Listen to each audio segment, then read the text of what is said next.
प्रेमी Laxmikant official channel को subscribe जरूर करें, साथ में बेल आइकन को प्रेस करना ना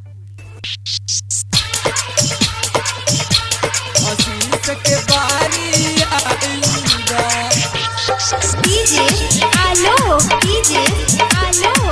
गरबा प्रेमी लक्ष्मीकांत ऑफिशियल।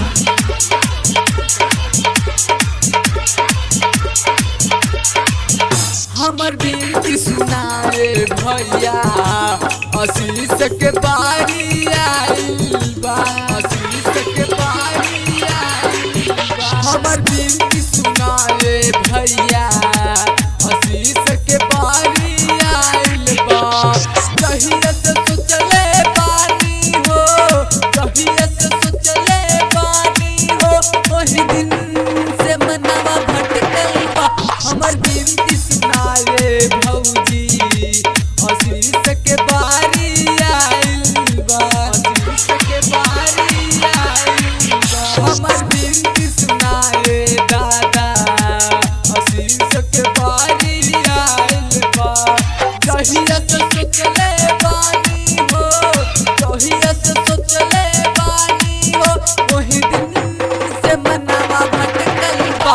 हमर दिल सुनाए भैया आशीष पे जाके अटकल बा। डीजे आलो प्रेमी लक्ष्मीकांत ऑफिशियल गरबा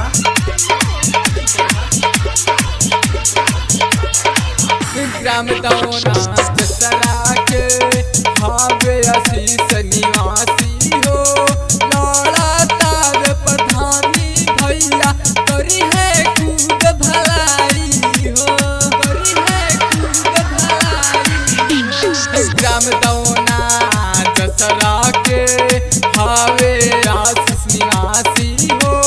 लड़ा तार प्रधानी भैया करी है खूब भलाई हो। और विकास खूब करे है हो, और विकास खूब करे है हो। रजनी से निकर साथी हमर बिनती सुनाए भैया आशीष के बारी आइल बा।